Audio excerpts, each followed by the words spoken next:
What's up, everybody? Welcome to today's live where we're talking about, hey, man, my data sucks and I got to get it fixed. So after all these years, I finally connected with Tyler Austin, and we are signed up and ready to get rocking with REI Sift. Tyler, how you doing, man? Dude, I'm doing fantastic. I got my moccasins on. If I could show everybody, I got my painted pants on. I'm ready to rock and roll. I'm feeling creativity right now, man. There you go. Good stuff, man. So this is hilarious because I have preached for so many years, hey, stop searching for unicorns, use the systems that I use. That yesterday, when I made the announcement inside of our community, one of our students, Bob, goes, hey, the guy down at the bottom of the thumbnail, it looks like he's wearing an REI Sift shirt. Let me know what we're doing here. And I'm like, yeah, well, that is Mr. REI Sift. And that's right. Titanium Investments is actually going to be using REI Sift. And partially for many different reasons. I mean, I connected with Tyler. I got to know that the power of REI Sift, all the different things that the program can do. And we're going to go through that over the next couple of months. But also, one of my biggest issues is that I have been pulling and skip tracing data for years now, and I've accumulated literally millions of records that I don't know what's good and not good anymore. Like I'm lost. So for those that are new, because REI Sift is new to our community, and I know that you guys have a ton of users, but break down like what are some of the things that REI Sift is used for, and how the people can kind of utilize it inside of their business. Yeah, 100%. So first of all, thanks for having me on. I'm super excited for what we're going to be able to help not only you but also the community with. And as your community will find out, like you and I are pretty similar in terms of the way that we communicate. It's not a matter of if Sift works or not. It's a matter of if you do the fucking work, right? At the end of the day. So, there's no question. You go to our Trustpilot, you go to our community, and you'll see the wins, right? And we know that everything works with consistency, right? Our mission is to make what you're already doing better.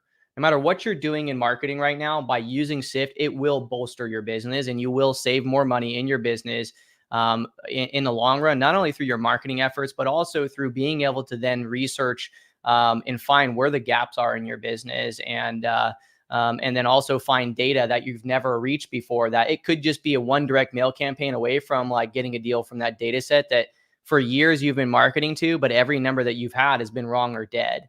Right.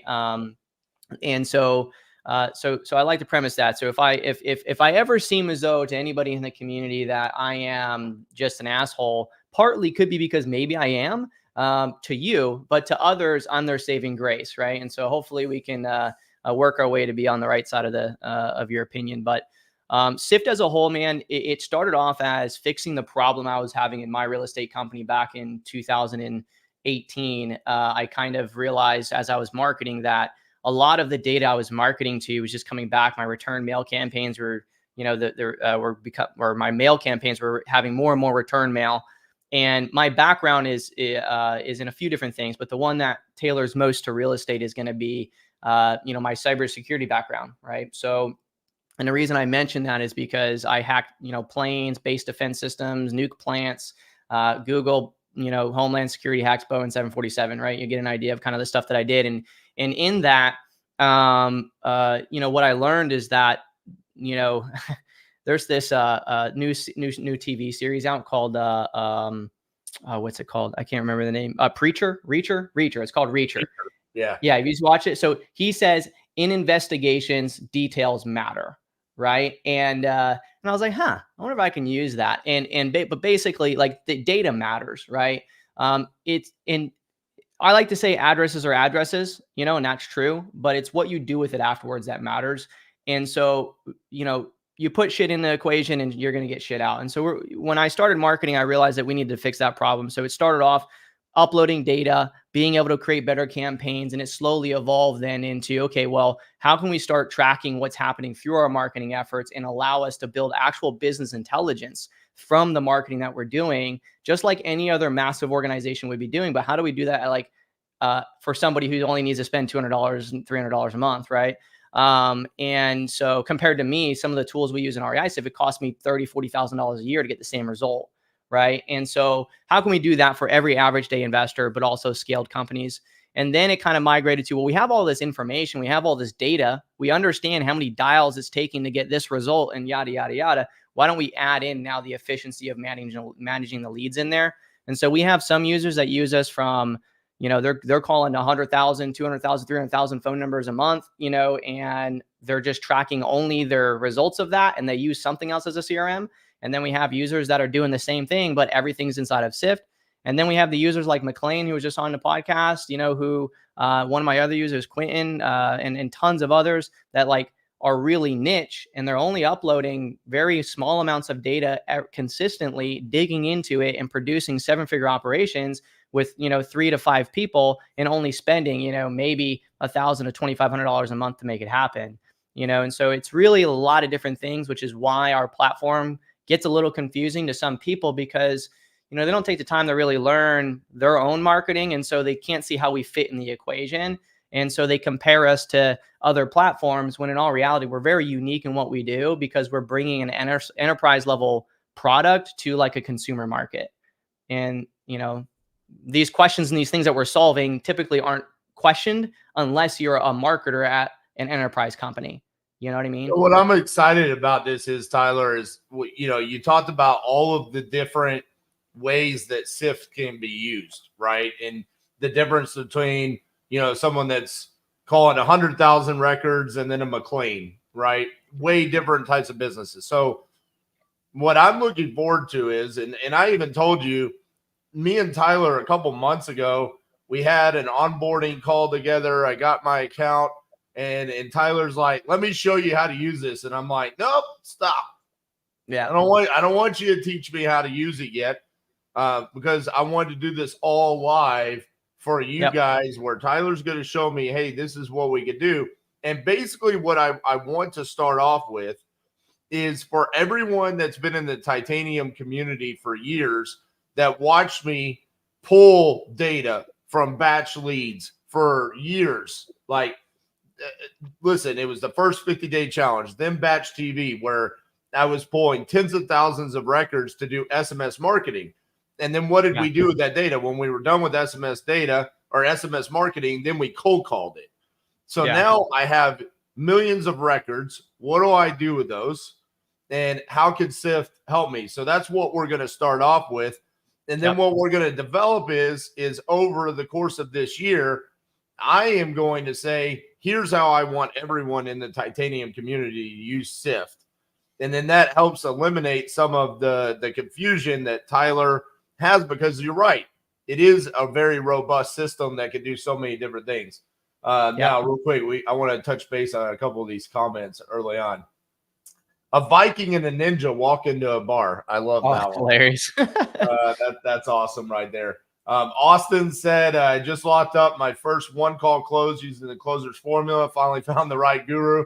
I don't know who that guru is. I just I'm the guy over here doing real estate, and every now and then I turn on a camera. That's awesome, Austin. Congratulations. For those of you that are wondering who this is, someone asked, who is this from REI? I said, this is Tyler Austin. He's a rock star, and just one of the kindest, most humblest men in the industry. So let's get into this. Where do we want to start? Like I told you, I exported some old data from batch. Do we want to just get started with uploading that into my Sift system? Yeah, we can just get it started with uploading a Sift. I do want to premise something just real quick, because I have this issue sometimes where people see Tyler Austin and then they see REI Sift and they're like, oh, he's just a guy that owns a software company that is trying to push a software product. I'm also a real estate investor, for those, just to set that down. I have over 500 doors. I have over $1 million in cash owned assets. I'm financially free. Sift is built off of not only our user base and what they achieve, but it's built off of what I achieve through my businesses as well. So when I'm teaching these things, when I'm talking about this, it's coming from experience as well. Just he's not a guru. I'm just not a software founder owner. I'm a real estate investor. I have 15 new constructions going on right now. I'm got my hands in a lot of different things. And so this is coming from me seeing everything that all of our users have experienced, but what I experienced, and also what some of the biggest companies, you know, in the industry experience and me helping them achieve the same result, right? So, but I wanted to let that be known. Well, And also, on that go note, ahead. Tyler, I have to say, that's part of what drew me to working with you. Me and Tyler, we met. It was at the after party at an event in San Antonio, and we went on the back balcony, and we were just shooting the shit. And it's one thing when I talk to someone and they have a high powerful system that they're selling inside of the real estate investing industry. There's nothing wrong with that. There's people that, hey, their skill set is over here in this lane, and they never were actually a real estate investor. But what drew me to Tyler is I didn't know any difference between talking to Tyler than talking to any other attendee at the event from a real estate investor perspective. We could just shoot the shit as investors. And then we got talking about, well, how are you? I literally asked him, how do you use Sift? It's his product. And I asked him how he used his own. And then he explained it to me. Last thing on that is Jamie LeBlanc. First and foremost, shout out to Jamie. He posted today in the community. He got his 8th signed contract this month, which was his goal. He's just shy of 6 figures in estimated assignments for this month. And he's right. He does have all of that data. So he came to the Crucible a couple of years ago. I think we literally sat at this desk and pulled 50,000 records and skip traced it right then. He still has all of that data. I just talked to him at the last closures formula and said, hey, man, on January 26th, you got to tune in because we're going to fix what to do with all that data so you can go get there's deals in there. Here's one thing. If you're thinking, oh, I'm going to go do some other shit right now and not finish watching what we're recovering, here's a statistic that we've been able to learn by just what we know at Sift. And you'll learn this as you continue through, but this is it'll vary depending on how much your deal average is. But if you have a $15,000 deal average, right, it's fluctuated based off of its 8 or 15. But for every 1,300 dials, there's $32,240 worth of revenue potential for every 1,300 dials. And that's not like a if so. That's we have the statistics. I can prove it to you. It's not a number I pulled out my ass. It exists. The problem is that most companies, they have to go through and waste $850,000 in opportunity to make their first 15 to 30.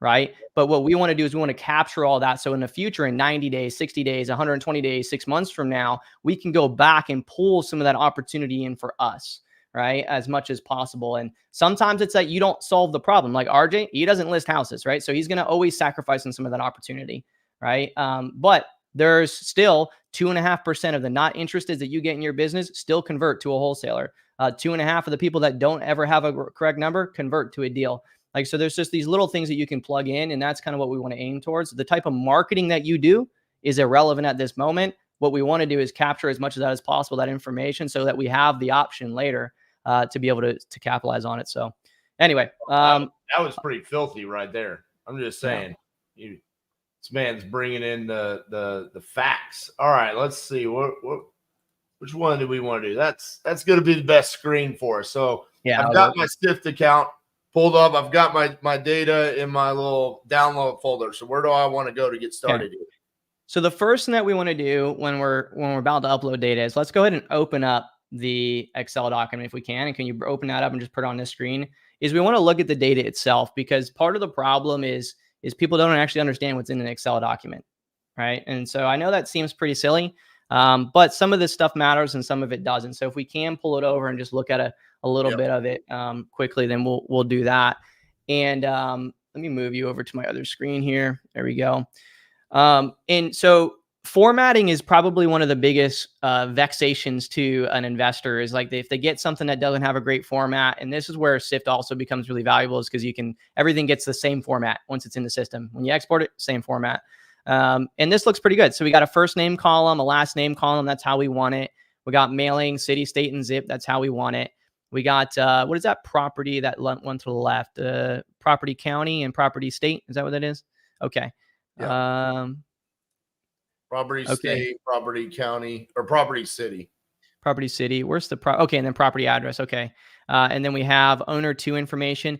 I don't worry about owner 2 information for pretty much anything. My premise is that that is oh yeah, you're right. It is owner 2. My bad. yeah. Continue. A lot of people ask me, so Tyler, I can't upload owner first, owner 2 first and last name. And here's the thing: when you skip trace an address, if you understand how skip tracing works at its core fundamentals, you're skip tracing the property and pulling any numbers associated with the property. A number that we found is that for every 5 numbers you get for a property on average, there's for sure 2 to 3 correct numbers, on average around 2 inside of those 5 phone numbers. The problem is that they don't actually show up. And in general, we've tested over 15 different skip trace providers. And what it came out to be is relatively the same. If you had 1,000 people you skip traced, out of those 1,000 people, for certain, there's at least 50% correct numbers to every person in that list. The problem is that not every person picks up the phone, right? You're only going to reach, when you dial through those 1,000 people, for the first dial through, you're only going to reach between 2.5% and 5% of those people. And so it's obvious to say that out of that, there's the other 900 people. It's not that they don't want to sell, it's just you haven't spoke to them yet, right? And so you got to use multiple different marketing strategies. But anyway, I care about understanding who I'm not reaching. And so I just worry about the first owner, and then we're going to track as we market who we're not reaching. And it may make sense in the future to look up some family members and add more phone numbers to our contact and stuff like that, depending on what the problem is. Is it a vacant property and tax delinquency and it's going to auction in 2 months? Okay, I'm going to spend the energy to try to find out if I can get a hold of a family member or the second owner or whatever. But this all looks good. We got our phone numbers column.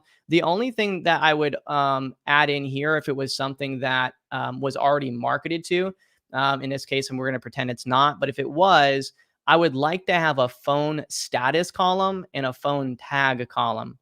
Phone status column is because if you did market to this already, you should know which of these phone numbers are wrong numbers and correct numbers. If I was importing, like, let's just say I was importing my leads from a database, I'm going to have a correct number for every lead. Obviously, I want to make a status as correct number there.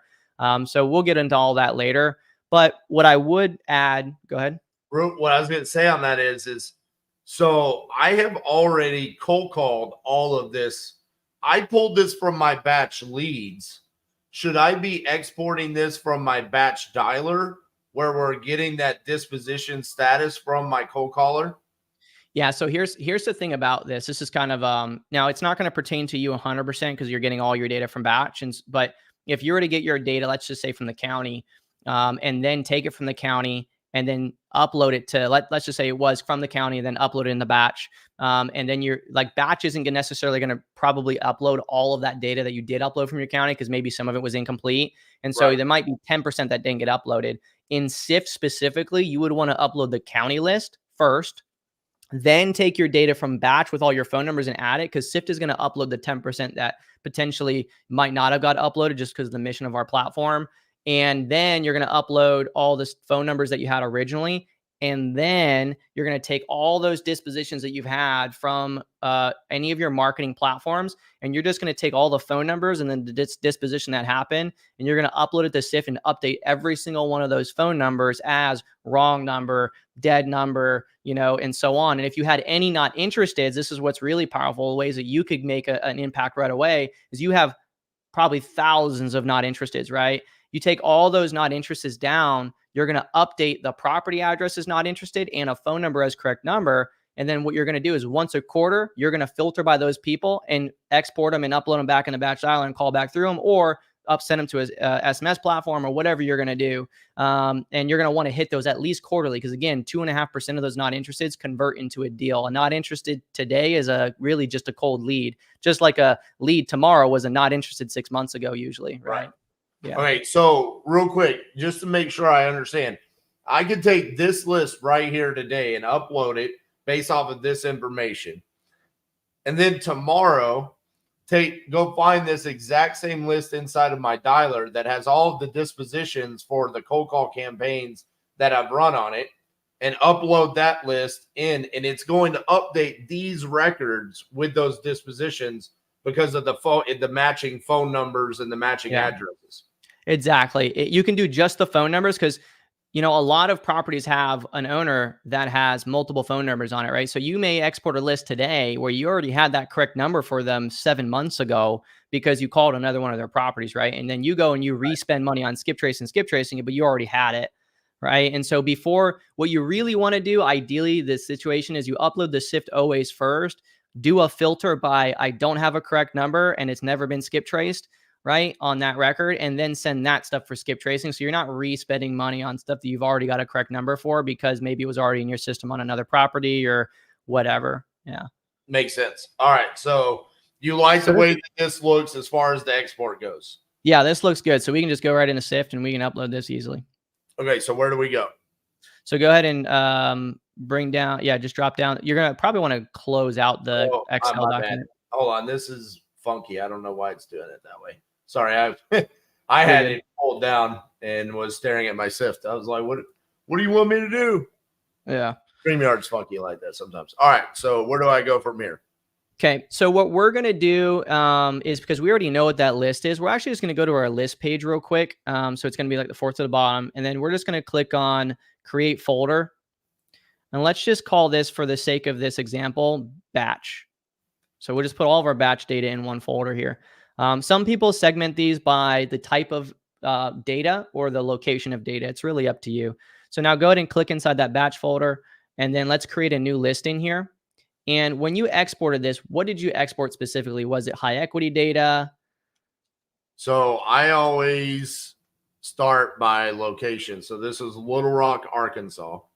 Okay. So we're not going to care about that here. Okay. Because that's not, we want to care about the data type. So is this filtered by percentage of equity? Blend of vacants, tax defaults, liens, bankruptcies, expired listings, and unknown equity. So I always called that my absentee list. So let me explain why I called that my absentee list. I put all of those motivating factors on one list. And then once I pulled that list, I added absentee on top of it. So can we call it absentee? I don't, to me, that's a filter on the records page. You would, if you're going to do a campaign against, because you may do this across multiple different locations, right? So in SIP, you would just filter by absentee, yes, and then state AR, and you'd get that same thing. So ideally, I would call this list something in your business of what all the other things together would be, like whether it be a mixed list, vacancy is going to be checked in SIFT as well, but you could call it vacant. I would say, what is the primary thing? Because it's not equity, because you have unknown equity. So the other filters that I added was, so I always pulled my list the exact same way inside of batch. Okay. Got it. So it was always single family, residential, individually owned with 50 to 100% equity, and then the median price range. So for example, Little Rock, Arkansas, this probably is like 75,000 to 150,000. Okay. So would this be considered, is this fit that criteria then? Is this filtered by an equity range? Okay. So then just call this high equity. All right. Yeah. And that's it. So we want to keep those really high level, because our tags, another mistake, just so everybody knows, one of the things you definitely don't want to ever do is name this list whatever your CSV file is, which is what most people make the mistake of doing. We just had a user that uploaded 100 documents or CSVs, and it had 100 different lists that just said, like Arkansas high equity range, January, and then like July, but the same list. That's all really one. And so we want to be hygienic with our data so that in the future, 96 months, a year from now, we can easily filter by, hey, I just want to see all my high equity data. But if I want it to be in Arkansas, I'll just filter by Arkansas, right? Right. And then I'll see that data. So we'll call this high equity. And then if we want, we can click on tags here on the left and do the same thing. Oh, so tags. Sidebar, tags. And then just create another folder and just call this batch. And I'm just doing this specifically for you just because of what you said, which is the cool thing about SIFT is we can customize it a bit to your business. So, there could be some things like you just mentioned that matter to you, right, about this list, right? Like you mentioned unknown equity once. You mentioned an equity percentage range. You mentioned a few things like that. And so you could add a tag now for those things. What commonly used is like age of ownership. If someone pulls the age of ownership, they'll put like age 75 plus. And then any list they pull, they'll put the tag on there. Why that's really useful is because I could always, no matter what list I add, every list will all have that tag on it. And so I could just filter by just 75 plus and do a campaign just to that parameter, right? Or maybe 75 plus vacant and all dead numbers is a really good list to dig into family members because they're probably dead. So the cool thing about what you're saying right now is that inside of my batch system, I have everything tagged the way you just said. So I could go into my batch and search Little Rock, Arkansas, vacant. And I can pull all of those and then come in and tag them as, hey, this was vacant. And then if I wanted Arkansas vacant properties in my high equity list, that's how I would do that, right? Yeah, exactly. You could just narrow down. And we could do it from the record space. You don't have to tag it with Arkansas in here, but you could just tag it with, you don't have to necessarily even tag vacant because we check for vacancy too through the same way that batch does. So you're getting the same information. But the other thing is though, here is if you're to do that, if it allows you in batch to do this, when you export those tags, and if it's just inside the CSV document, when you upload it to SIFT, you can map it to the tags column and it'll automatically do that for you. It does. So you don't have to worry about that. Yeah, so same with the list. I can't export it that way. So next time I will. So here, the important thing would be you want me to add some sort of tag for this list that was not necessarily something that SIFT is going to search for itself. Like you're going to search for the vacancy. Things that are important for you. Yeah. So in this case, what was important to me? 50+% equity. So we called the list high equity. Would we add that as a tag? You can if you want. It's really preference. It's just, these are very versatile. They can be added, they can be removed and everything else. And you can also map an additional field in SIFT with like equity, percentage and last sold price. I don't base my businesses personally off of equity anymore. I base it off of age of ownership because right now, just since COVID, all the equity prices and markets are so strange.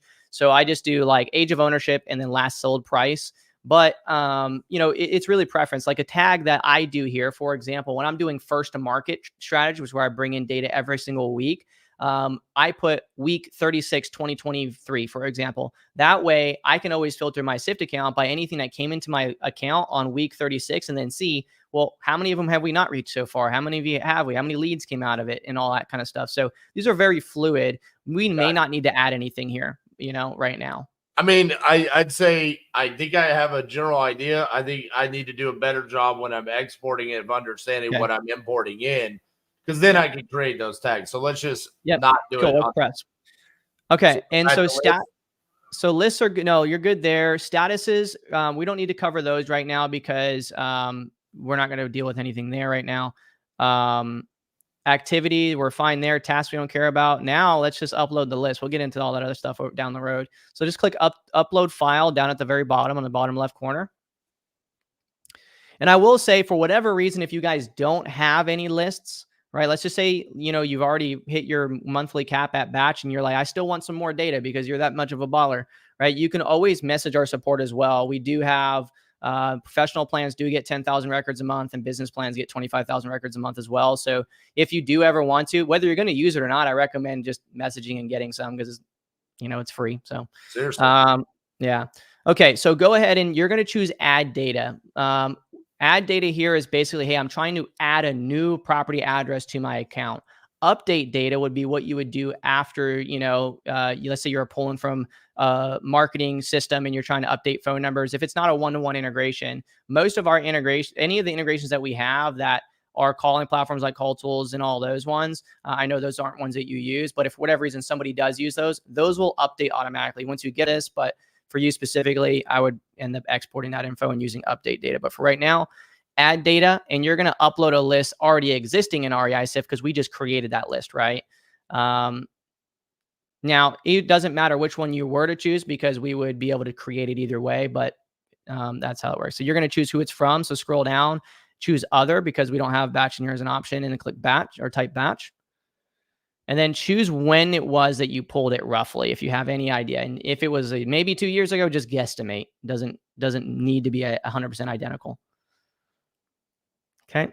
And then, so same thing with skip tracing. You're going to say, yes, it is skip tracing. This is important because we have a system in SIFT where we visually identify and track skip tracing or not skip traced. And like one of our larger users out of Columbus, they have a process in their business where every quarter they filter by our last skip trace filter and look for everything that was skip traced more than 6 months ago. And they re-skip trace it because they understand that skip trace providers on average quarterly should update their data, but every 6 months for certain. And so they always pull new leads out of their existing data set just by reskipping the stuff that they find valuable, from more than 6 months ago. It's not all their data set, but like the absentee, vacant properties, for example, is a great thing to just, spend a little money and try to get back a hold of them. Exactly. So you did good there. And by the way, that whole system of what we just asked follows the principles that we cover called the 4 W's of data management. Where did it come from? Where is it going? Where has it been? And where did it happen? Nice. All right. So it's just baked in. All right. Click next. This is also another opportunity to go ahead and add some tags based off of some things. Maybe you thought, oh, well, actually, I want to add this tag to it. It'll only add those specific properties. That does link to the tags that you would have created earlier. And then we do our auto tagging system. We call it our smart tagging. We take the answers that you gave us and we create tags for you automatically so you can filter by them later. Okay. Go ahead. Next. And then you're just going to click that. And then you're going to select the document or drag and drop. That works too. Click next. And it should, for the most part, well, maybe not because of the headers. If you were to create the headers and name them, we have an example file, CSV file that says like what our headers are. Sometimes we can auto map. Some of them might have, but we're going to just drag these over. So street address, go to property street right there on the left. You see street address, just drag and drop. And then same thing with city. Now, actually, let's, I'm a little concerned. Scroll down really quick on your right-hand side, because those are showing a different location. Let's just see something really fast. Drag that status out. Which one? So scroll down a little bit and see how it maps status. That must be a status that we didn't see in that document. Is that the same one that we just had? I don't remember seeing a status column in there. Yeah, it's the same one. Was there hidden fields in that document that we weren't seeing on when you showed it? There shouldn't have been. Okay. I mean, you want me to show it again? Yeah, let's look at it real quick and look at the column headers. I just want to make sure because sometimes some data providers will export their data with like the owner's address being property, city, state, zip, or the mail. Yeah, see, it says mailing and then it says property, but yours didn't say property. Wait, is this stuff in Arkansas? All of it's Arkansas and Little Rock. Scroll down. Is there any that aren't in? No, it's all Arkansas. It's all Little Rock. See, I think the document you mapped said something other than Little. I think you mapped a different document. I think you might have mapped one from, yeah. All right, let's try it again. I think it said something from your event that came up. So you can just it did. Oh, that's funny. Yeah, okay, so it has to be a CSV file, right? Yeah, you want it to be a CSV. Gotcha. Yep. So that's what the problem was. Okay. How do if I just X out of this, will it start over? Yeah, that's fine. We can do that. There's another way, but because this is an Excel sheet, so I need to save as and then CSV. Yeah. Yeah, we don't allow Excel uploads because well, it's just my background in cybersecurity. I don't like Excel documents because they can have stuff in them that I don't like. So what's funny about this is this is actually something I've noticed. When you export from batch, it makes it in Excel and you have no choice. And you cannot upload the Excel to Batch Dialer or anywhere. It has to be a CSV file. So it's one of those really like annoying. And things. if you actually, the other problem with uploading in Excel documents is you could have multiple tabs, and then you got to, from a programmatic standpoint, say, oh, which one do you want to do? Do you want to do tab A, B, or C? So. All right.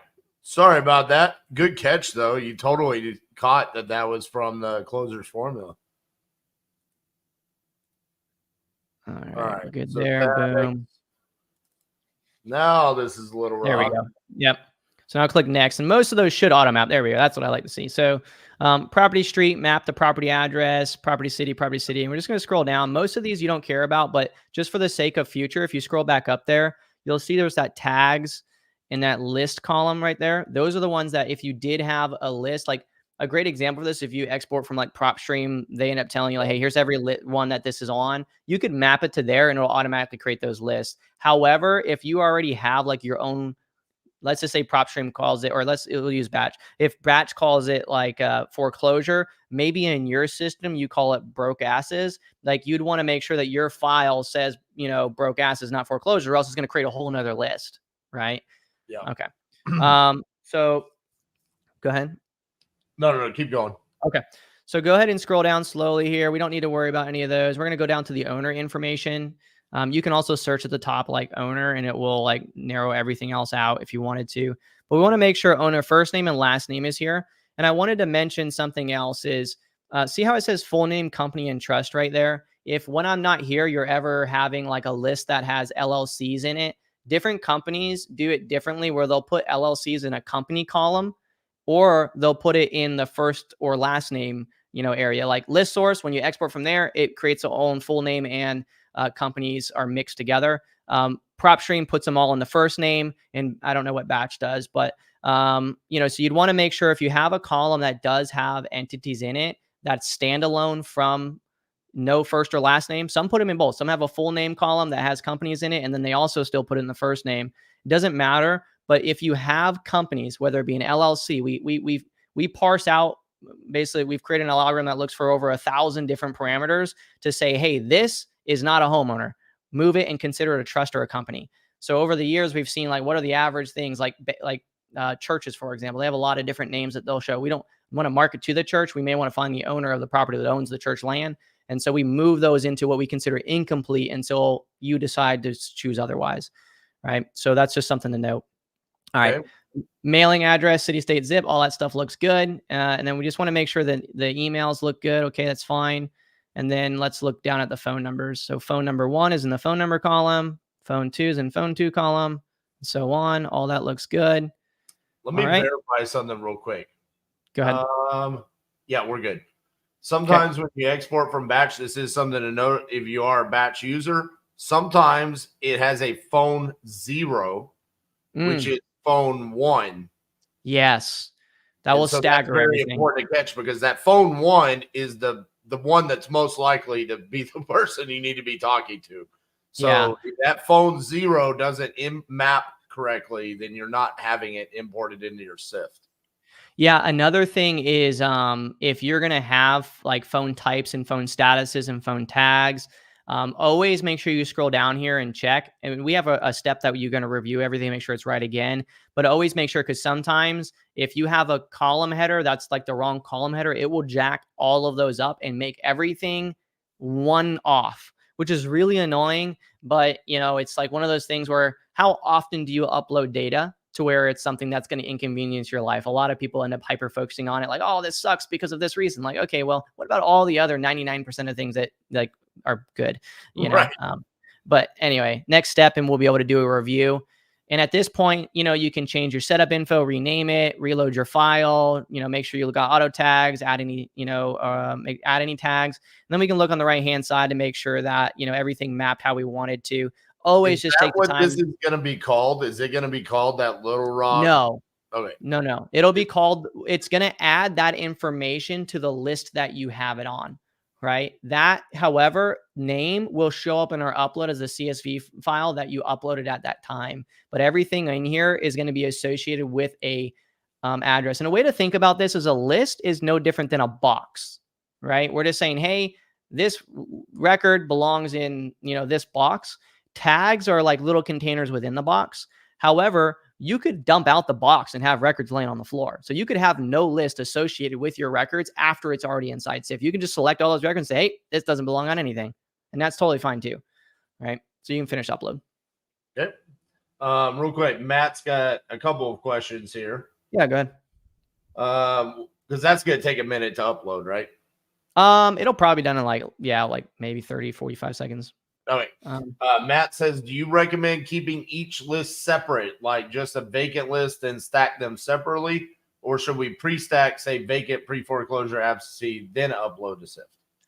I prefer personally to pull lists as their problem and then upload in a SIFT because you have more control over it, and not so much for any other reason other than it's going to stack in SIFT anyway, but more so because as you add other strategies and you pull data from like your county and things like this, if they're all merged in one, you're missing a lot of insight if you don't have those. But if the platform, like what Batch does, still at least gives us that information in the column and we can add that information in the SIFT, then that's cool. But what I care most about is I like to go back historically and look at, like I had a lead today. We pulled the probate from 2 weeks ago from a first to market probate. She converted to a lead within 5 days. And then I talked to her just today. So 10 days later, I finally got on her phone as a lead. And I have an appointment to go look at the property tonight. It's, she wants to list it as 450, but on the phone, she's like, I don't care if it sells for 200. That's just what I was going to list it for, and all this other stuff. And I can go back to my activity log and I can see, well, actually it was on my 10 plus year single family residence list in September of 2022, but it became probate 10 days ago. Right. And so I like to see those separately because I like to see when did I add the data into my business so that when I start winning or when I start losing, I can go back to those different parameters and see, well, if I just pulled that list sooner, before this other list, then I could have got to the solution sooner. Right? I could have got the lead faster. So and like real quick before we go back, because I think we're finished uploading, for someone like Jamie who has 100,000 records inside of his batch account or his PropStream account, which also Tyler, just to be transparent with you, we've also added PropStream to our fleet. We've been using them for comps for years. Yeah. But we just started pulling data inside of PropStream as well. Burton, blew my mind with the different things that PropStream can do as far as list pulling. So going back to batch though, if you have a lot of data, I've already learned just in like the first 40 minutes here, hey, I'm not going to do what I did here with this list and pull that Little Rock list. I'm going to go in there and I'm going to select skip traced, vacant, and then I'm going to upload that to a vacant list. And then I'm going to say skip trace bankruptcy, because that was the reason why I pulled that, right? Because they were facing bankruptcy, auction, liens, inherited, all of those different things. And I'm going to upload those and then be able to stack it in. So let me bring it up. That's ideally what you'd like to do. And again, I'll just I'll state this, that for us, I don't care where you get your data from. I don't care where you skip trace. We have skip tracing built in and it's really good and people get a lot of results from it, but you should still use batch and you should still use these other ones because I understand the core of what's happening with the data itself. I understand it would be very dumb of me to say, no, ours is the best, right? Because there's always going to be anomalies where we're not going to get the phone number for. So we build a process in my business specific. I'm a real estate agent. For those that don't know, as a real estate agent, most of your bar you can get free data from Forewarn, which is IDI data, right? And so every week we upload our stuff to SIFT, we skip trace in SIFT, and then we also skip trace in Forewarn. So I'm in 2 locations at the same time. And what I found by doing that, by using SIFT, is I know that I get 20% more extra phone numbers by doing that. And so I'm reaching more people right away. And so I'm not like biased against any location because I understand at the core of it, like nothing's perfect. But I am not really, but you know what I mean? But real quick on that note, I got your joke, but I was about to talk. Yeah. So here's the thing, Tyler. Here's the thing. I'm glad you brought this up because there was this like theory that like I was anti-PropStream or I was anti-SIFT because I used batch. Then it was like, no, that I never said that. I did say it the second ever Crucible though. I think I told you that story. Second ever Crucible we had. Literally every single person in the crowd was like, but REI SIFT. And I was like, I'm not teaching REI SIFT right now. If you say SIFT again, you're out of here. But now I'm saying I am teaching SIFT. I'm using SIFT. And I think it's important that, hey, the other day I skip trace data through PropStream. The other day I skip trace data through batch. And you're right. we're going to get different results from those two different companies, and it's maximizing my opportunities. So I will say this though, now that I know that you do have other locations that you do skip trace at, one of the things I would have done differently on your upload just now is I would have went through the time to go ahead and add a column in called phone tag and just called it batch. That way I know that that number was also in batch. So if I skip trace in prop stream, when I upload the data from prop stream, I'm going to also add a tag called prop stream, right? And then on my phone number would then, if it was in both locations, I can filter by SIF by all properties, all phone numbers with the status of correct number that contain both tags, right? Yeah. And then, or maybe only contain one of them, right? And so then I can kind of figure out, well, which one maybe is producing a better result than the other. What am I getting more dead numbers from or wrong numbers from? Stuff like that. You can kind of analyze that using SIFT. Makes sense. All right, yeah. let's get back here. So this is where it took us when we finished upload. So we're on statuses. So maybe you clicked on it accidentally. It would have been activity. Should have been activity. But go ahead and click on activity. Click on. We can see the actions. There's some vacancy checks. You had no data in here, so nothing happened. But go ahead and click on upload, and we can see now upload is complete. And hover over that seed down breakdown portion. So we can see that it added all records to your account. There's nothing that didn't get uploaded. Let's go back to our records page now, or go to our records page. And actually, before you do this, well, we don't have to worry about it. Something that we could have done now is, in fact, let's just go ahead and do it for the sake of education. Go ahead and click on your dashboard so that we don't have to do anything, just in case this goes on YouTube, or maybe we're already on YouTube. Click on the top right corner, click that drop down arrow next to RJ Bates III. Click on sensitivity, sensitive info, and go ahead and blur out property address, mailing address, and phone numbers. Bro, Yeah. you are filthy, sir. Yeah. Do last name too. Yeah. We are definitely on YouTube right now, by the way. Yeah. Okay. So we want to try to eliminate that as much as possible, because we already showed them, but yeah. So just click done, and you could be, that'll be fine.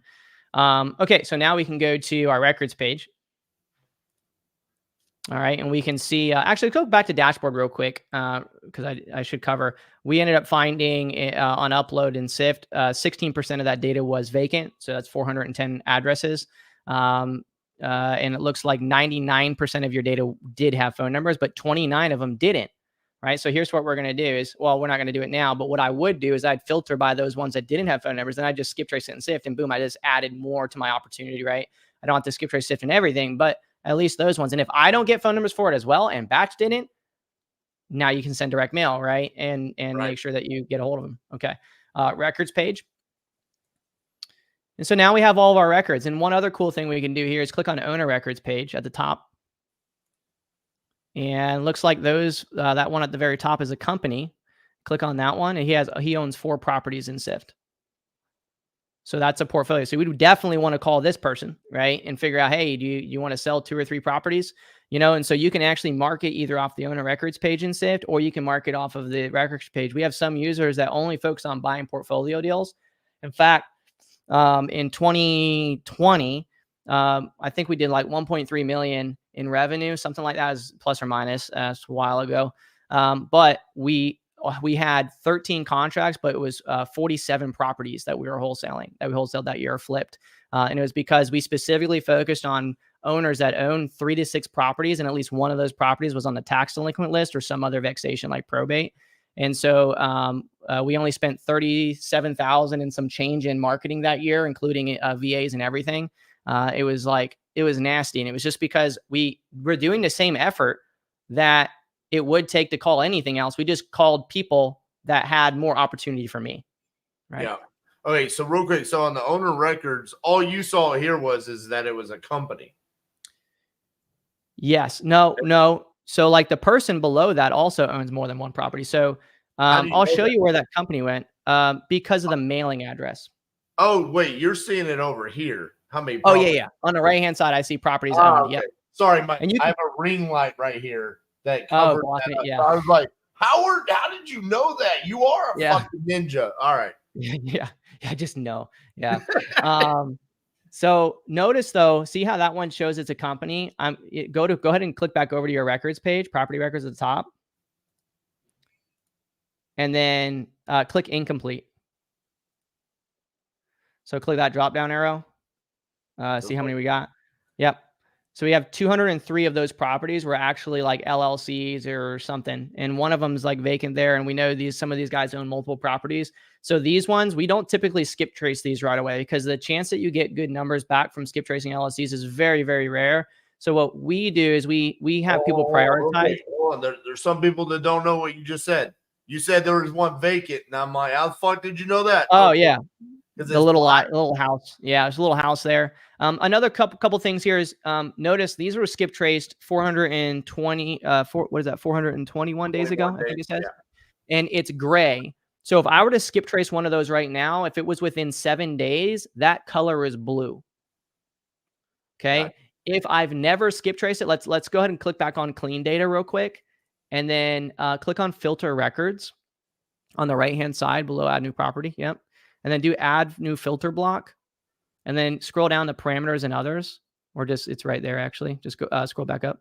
Yeah, just do, it's the one before task filters. Task filters. Keep going down. Yeah, right there. All right, and do numbers, no. And then scroll down a little bit and do skip trace yes. And then do skip trace yes. Okay, now click apply. Okay, and so if it's been skip traced and there's no numbers on the record, it'll be yellow. So as you're looking at your data, like very quickly, oh, I've skip traced that, didn't get phone numbers, but it's on 7 lists. Hey, that's something that I need to be concerned about, right? Yeah.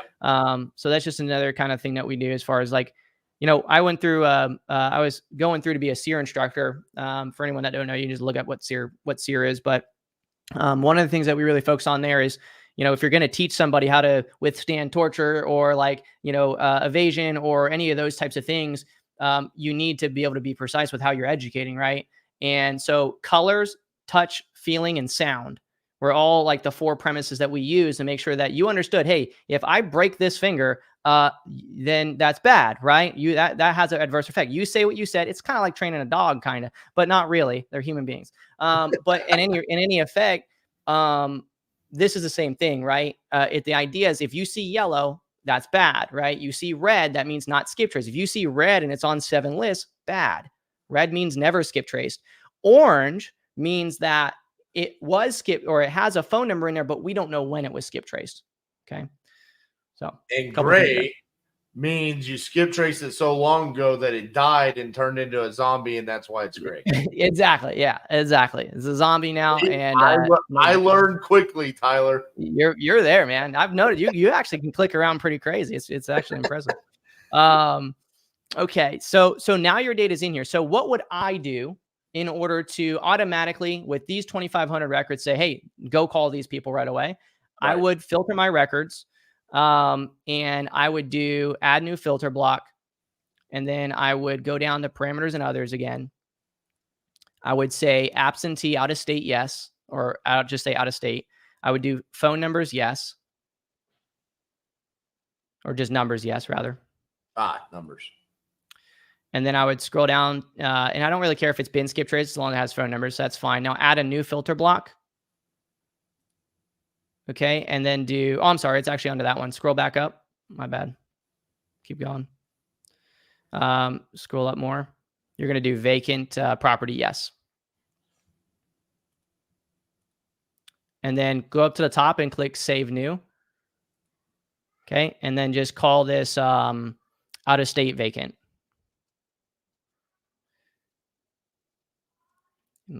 Okay, and then just save it there. Notice it's going under the default folder. I'm going to, we can create a whole system of, how to do things later as we go through this kind of journey, but go ahead and click apply now. See if we got any.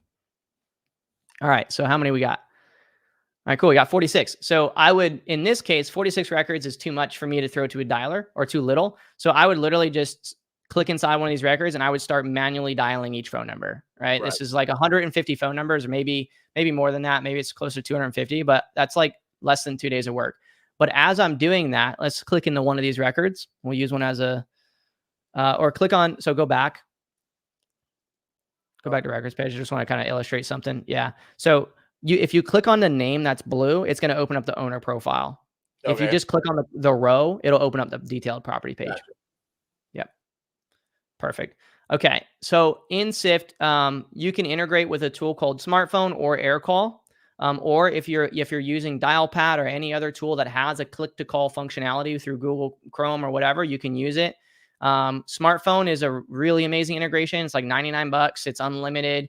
We have a really good partnership with them, and they're building a lot of stuff with us. But what you'd want to do here is, let's just say, we see that this one is vacant. You just literally click on the blue thing there if you're integrated, and then you can literally just call them, or you can copy and paste it into something else to dial. But if you're using one of our integrations, it's going to show up on the activity log that phone call was made. It's going to save the recording and all that kind of stuff. But let's just hypothetically say you just called that and it was a wrong number. All you're going to do, if it's manual, you're going to go ahead and click on the phone status and update the phone status as wrong number. So to the right of the phone number, you're going to choose wrong, which is going to be right there. So you can say, hey, that's a wrong number, right? Now let's just say you call the next one and it's a dead number. Go ahead and update the status as dead, which is the one with the skull. Okay, and now we call the next one and it's also a dead number, let's just say. When this ever happens, this is your competition doesn't know that this record exists, right? And so we want to change the status of this to, you can do a custom status, or you can choose one that we have in the system already. This would be something like exhausted or like prospecting is what I would call it, like whatever. It's you could create a default one. You could call it zombie, if you wanted to, right? But prospecting, to me means, hey, someone needs to dig into this, right? And what you could do is you could create a SIF line board and an automation that says, hey, if anything switches to this status, add it to a SIF line board that says, hey, our next step is do this, then do this, then do this, right?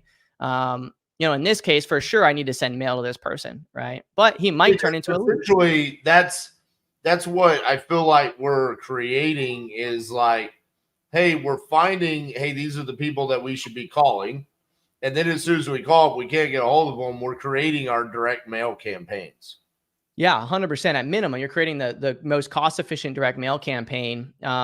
This is another statistic for y'all is for every 100 dials, on average, there's 3 to 5 of these that exist. 3 to 5. Yeah, and so for every 100 of these, 4% of your data is in this status. Yeah, and for every 100 of these, there's at least 2 deals. So 4% of your data is in this, and from that, you get 2 deals. Yeah. So, let's do some math here. Typically, these also are way bigger deals. In general, they're not going to be your average deal size, but yeah. I have 1 million records, okay? Yeah. You say 4% of that is in this status, which means that's 40,000. Yep. And 40,000, 2% of that is deals. Yeah, like 2.5% are going to convert.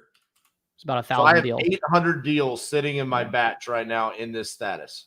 Yeah, probably roughly. Yeah, and the thing is that's not including if you were to switch. Let's say you change a wrong number to no answer. If you change it to no answer, that's what we would consider marketing exhausted. That's like an insane, absurd amount of records. 800 deals, and my average deal is, we'll just go out 15,000. I have $12 million in assignments sitting in my skip trace data. Yeah, which if you think about, some people are like, there's no way. I'm like, listen, okay.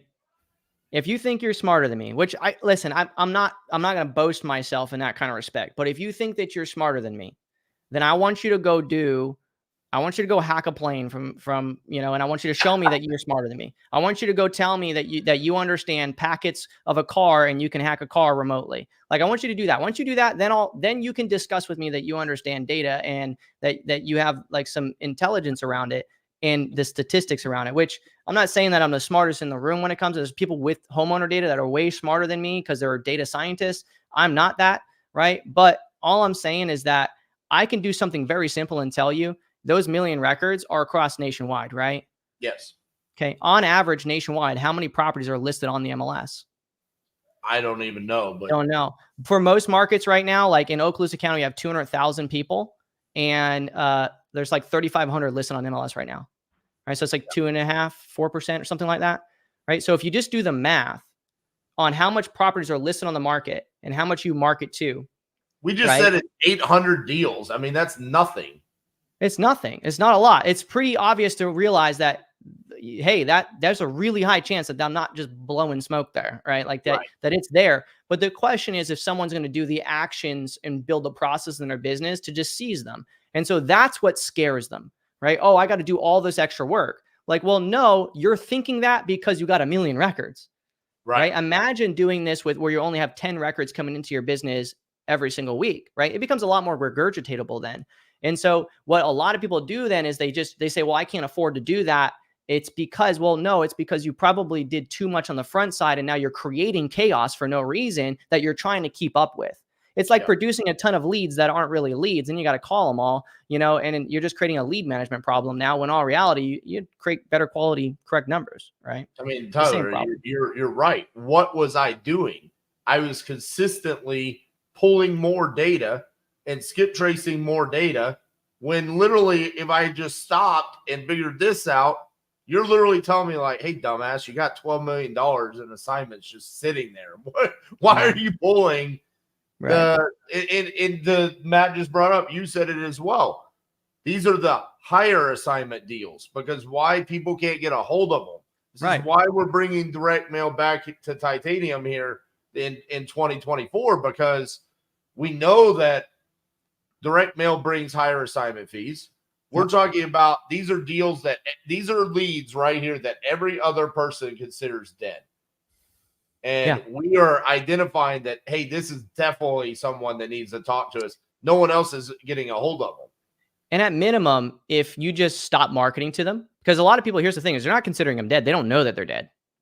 It just stays in their marketing cycle, and they just spend money calling and time. And here's the other thing. If you have a VA that's dialing $1,300 a day and you're spending on average $35 a day to market to them, that's 3 cents per dial, right?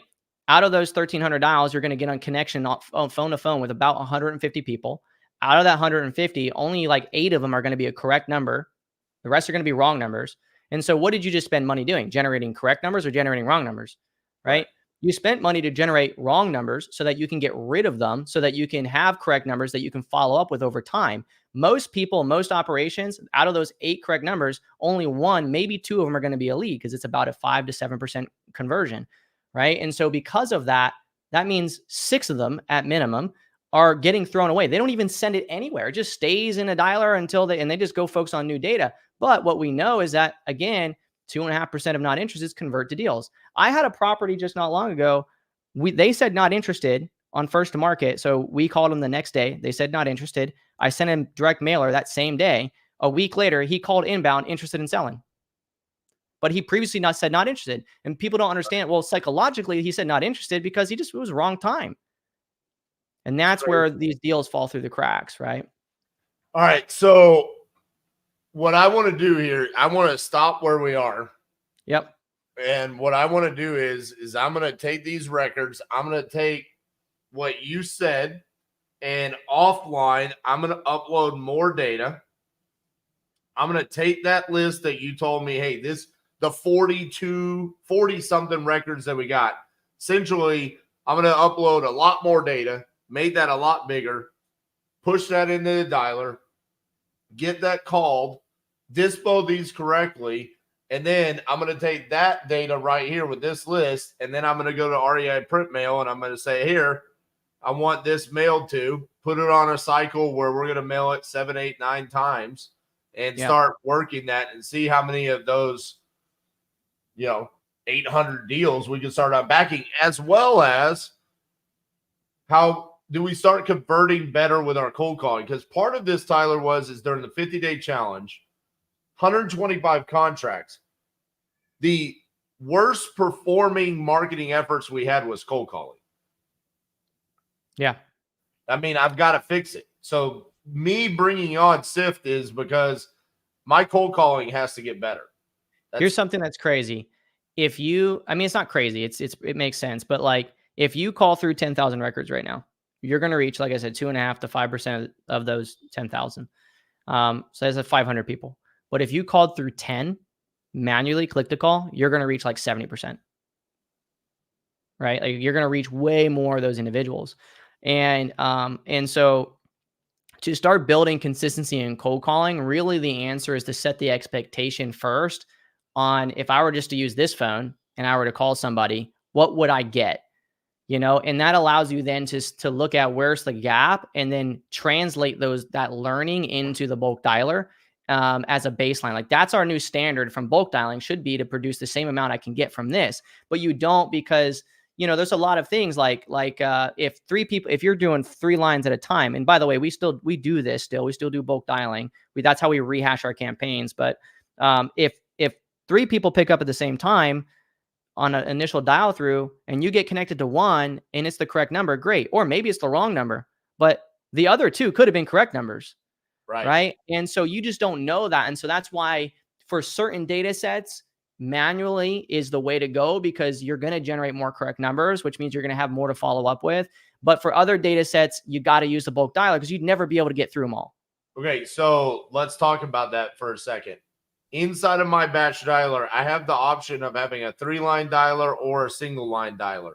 Yes. When I come in here to Sift and I upload my data and I break it down into the list that you just told me was, hey, this is what you should be hitting, should I be putting my VAs on a single line dialer? For me, if it's more than 1,000 properties, it depends on what your frequency is and how many VAs you have and stuff like that, I will say. But like, if it's more than 1,000 properties, 2-line. If it's more than 1,000 phone numbers, right? 2-line. If it's more than, say, 5,000 phone numbers, 3-line, right? And then, but here's my thing. I'm okay with them having less dials. Yeah. Like, all I care about is how much money comes into my bank account. Right. Like this whole bullshit about like triple line, 10-line dial. You remember that, the 10-line dialer days? Oh, like that's ridiculous. That's stupid. That was like the dumbest shit of all. Honestly, it felt weird when it came out. It was like, what are we talking about? I feel like I'm just blowing money. I might as well just go piss in the wind. Like, this doesn't make sense. To think that you're gonna you might as well not skip trace. Just send direct mail. Like, right. Yeah. So for me, I mean, it makes sense that if we are niching down the list and saying like, hey, these are people that we know based off the data that exists to us that they most likely need to sell, wouldn't it make more sense for me to slow down my VAs and say, I want to get the appropriate disposition of this phone number? Yes. However, if this data, it depends on where this data is coming from, right? If this data is coming from like the data you already have now, if you're going to have that disposition already, you're going to not have, okay. You may already have those. So like, but the new data for sure, like if you're going to implement, like, for example, someone like yourself, we have, like, you could easily get like Real Estate IQ, for example, and pull in probates every single week and manually dial through probates and send them mail every single week, like just like that, right? Upload them to SIF, call through them manually, send direct mail every single week, and you could build a pipeline just against probates. And then in that scenario, yeah, you wouldn't want to waste. You'd want them to kind of click the call, disposition everything properly, because if you get a wrong number, you'd want to, or if you get a dead number, you'd want to make sure then, especially if you get return mail now you're going to want to dig into that person. But if you're doing bulk cold calling, I would keep the dialer amount higher, because you're going to want to get through those numbers faster, because the faster you get through those numbers, the more that you find the ones that nobody's reaching, that we can then funnel those into something else. However, let's just say in your specific example, I got these records here. They're in my account. I know I've called them in the past, but I don't have that information. It's only 42 properties. Yeah, I want to throw those in there, and I only want to do a single line. I don't want to, even if it's 1,000 properties, like, yeah, maybe I want to do a single line or a double line. The thing that people mess up on here is that they're not patient enough with it, right? Like, especially when you're doing the cycle the right way, like you got to kind of get out of the whole brute forcing mentality that I'm just calling just to get deals. Like, this is a lifetime thing, not a tomorrow thing. And the activities we do today, even if someone were to do exactly what I've talked about today, not even market to those 42 properties, but just remove them from your marketing channel, you're going to be saving money. Like, you'd pay for a SIFT alone just by not calling through this. Remember, every dial is 3 cents for you. It costs you 3 cents for every dial. So the more of that stuff that we can get out of our marketing campaigns, number one, and here's the other really big reason, 10DLC A2P. Okay. I'm going to give an analogy real quick that hopefully will make sense. If someone's at your door and they knock once, you're gonna be like, okay, hey, someone's at the door. I'm gonna walk and knock. Someone knocks at your door and they knock once and then they knock again. You're thinking, oh, maybe it's someone who needs me to sign something or something like that. If someone's vigorously knocking at your door, you're grabbing your gun. Something's fucking wrong, right? Like it's either a cop that really needs to talk to me or it's someone who's about to get Glock popped. Right. And so your dialing and all that stuff is the same. If I call wrong numbers and dead numbers consistently and it's happening a lot, the phone carriers, they have firewalls on the towers that say that are getting door knocked every single time that you call. And if that phone number is continuing to hit a dead number or it's continuing to have conversations that are less than 7 seconds, aka wrong numbers, right? They're going to start thinking that you're somebody who has bad intentions, right? And you're going to start raising that suspicion bar. And so the more that we can keep that suspicion bar down, kind of like for anybody that's ever played like Assassin's Creed or something like that, and you're like creeping around the corners, like try not to increase your suspicion. For any my nerds out there, that's what you want to do. And so the best way to do that while still maintaining your volume is to just start saving that information so that you don't recall it again. And the thing is, people say, well, my dialer tracks that. Okay, but your SMS platform doesn't. And if you want to increase your marketing and get more correct numbers, then the 2.5% that I mentioned with dialing, it's also a 2.5% with SMS. Now, there's some overlap there where someone will also answer a call and they'll pick up text messaging, but there's some that won't do will do neither of those. And that's where direct mail comes in. But there's some will do one or the other. And so we need to move the data through that pattern. The only way to do that is track the results from cold calling. Take that. Anybody who I didn't reach, who have no answers, now put them through SMS. Track that, and then anything that comes back in that's been through, say, 3 cycles here, 3 cycles there. Okay, now I got this group of records that nobody's reaching on either of those marketing strategies. Those ones I can send direct mail to, or I can, figure out my next step, right? Reskip, trace, and put back through the funnel, whatever. So love it, man. I think the people liked it. Matt says, thanks for sharing this info. Someone on Facebook said this is gold. Someone else says it's entertaining watching RJ have his mind blown. I have a feeling that was McLean. I have a feeling McLean was on Facebook. We're gonna have to go back and look. Yeah. Yeah. So I know that you guys, y'all hooked up the community right before we went live, so I wanted to share this. We're not big on trying to shove things down people's throats, but hey, this is created by Tyler and his team. Listen, REI SIF, Titanium, we're going to be working hand in hand. We are super excited to be aligned. So Tyler, walk us through what the offer is here, because you said it's 25% off if they sign up using this link. Is that correct?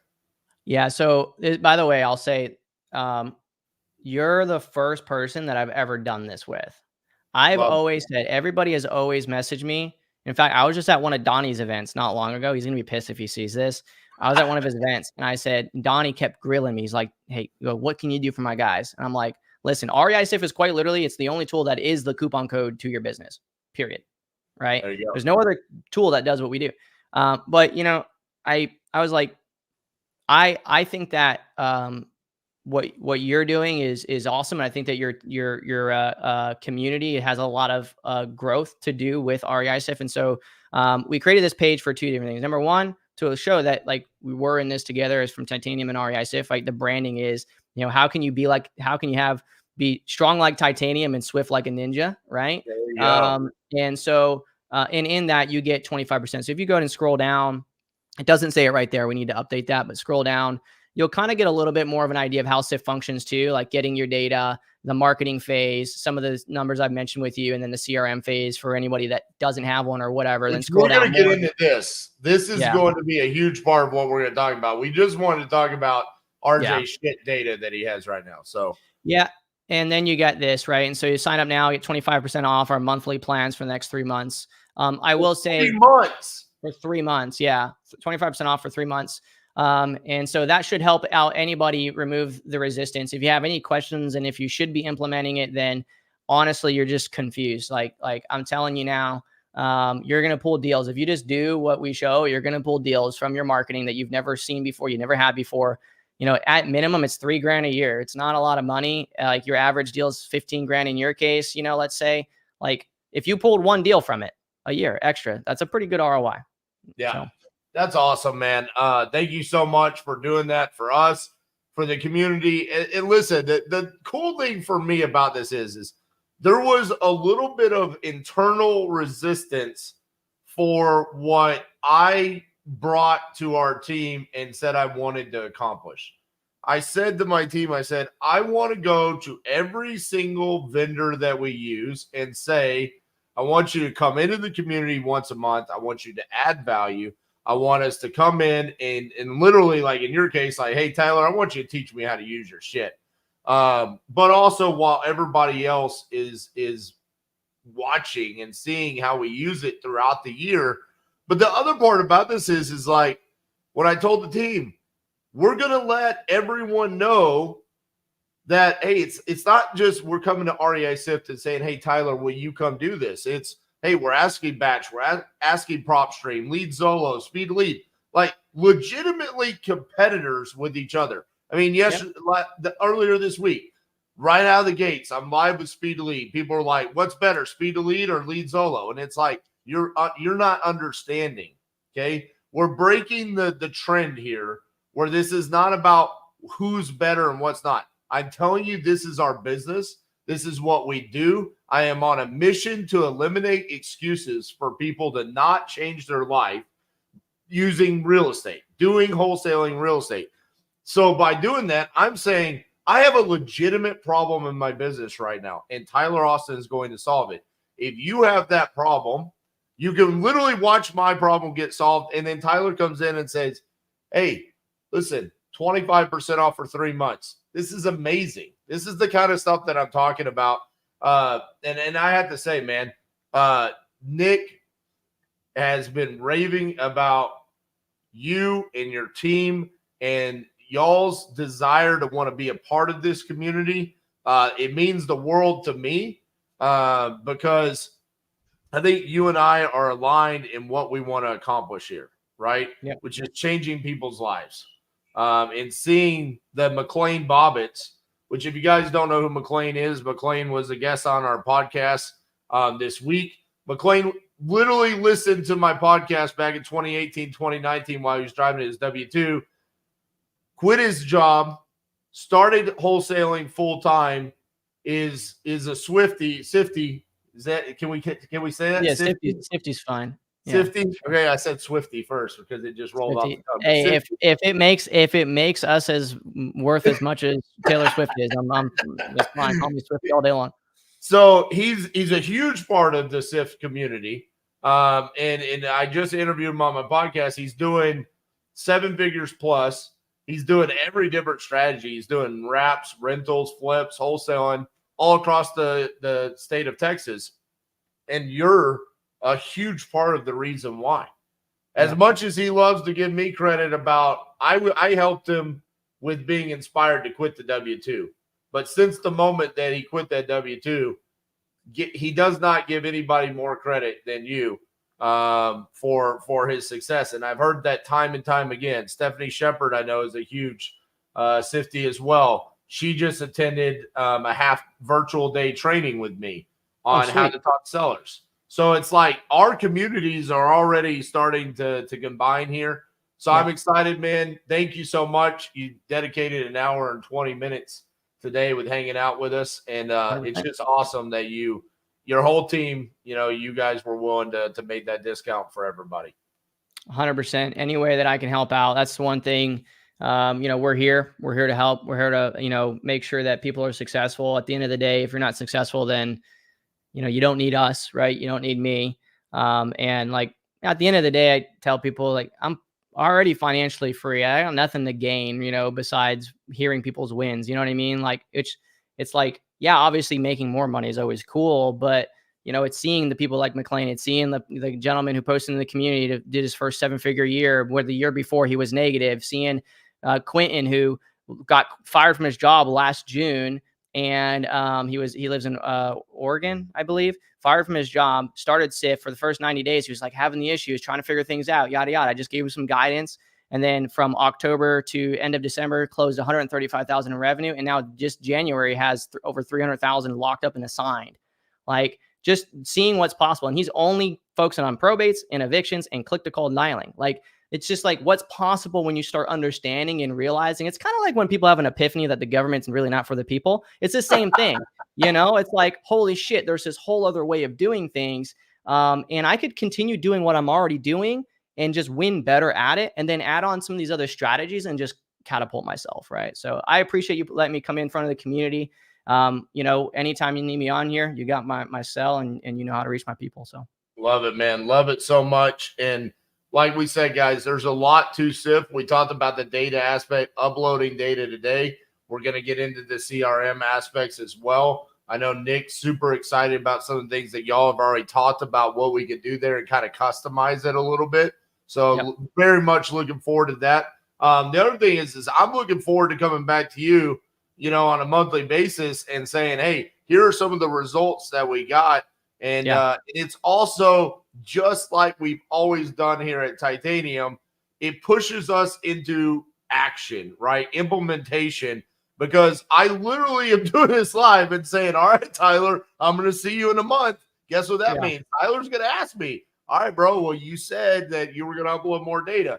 I'm literally showing my SIFT account. I better have some fucking more data uploaded.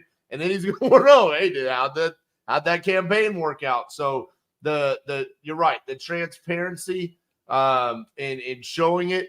Like, guys, we are dead set serious about eliminating excuses. That being said, Tyler, I think I'm not supposed to do this, but listen, I'm a big fan on the way things look.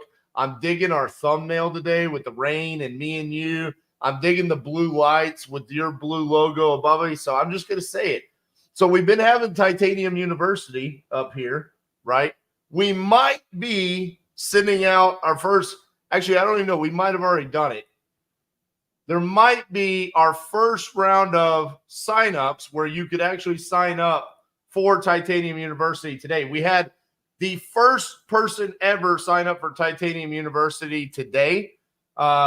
It's going to be, listen, if you bought stuff previously, you probably are going to be a little bit ahead of the curve. Oh, he's turning his light blue. He's getting it matched up over here, okay? So Titanium University, listen, it's going to be the first class, all right? You were talking about your, Assassin's Creed over there and being a nerd. Listen, I'm a comic book nerd, bro. So there. Okay, so we were thinking about it. We were like, what are we going to call it? And we went with First Class, just like X-Men First Class, bro. So, I might not have a whole lot of hair up here, so I might have to be Professor X on this First Class, all right? But we are limiting it to how many people can join Titanium University. Listen, you get it at a discount. You're going to be also the people that give us feedback. You're going to get some cool swag, and you're always going to be branded as part of the First Class. So keep an eye out that.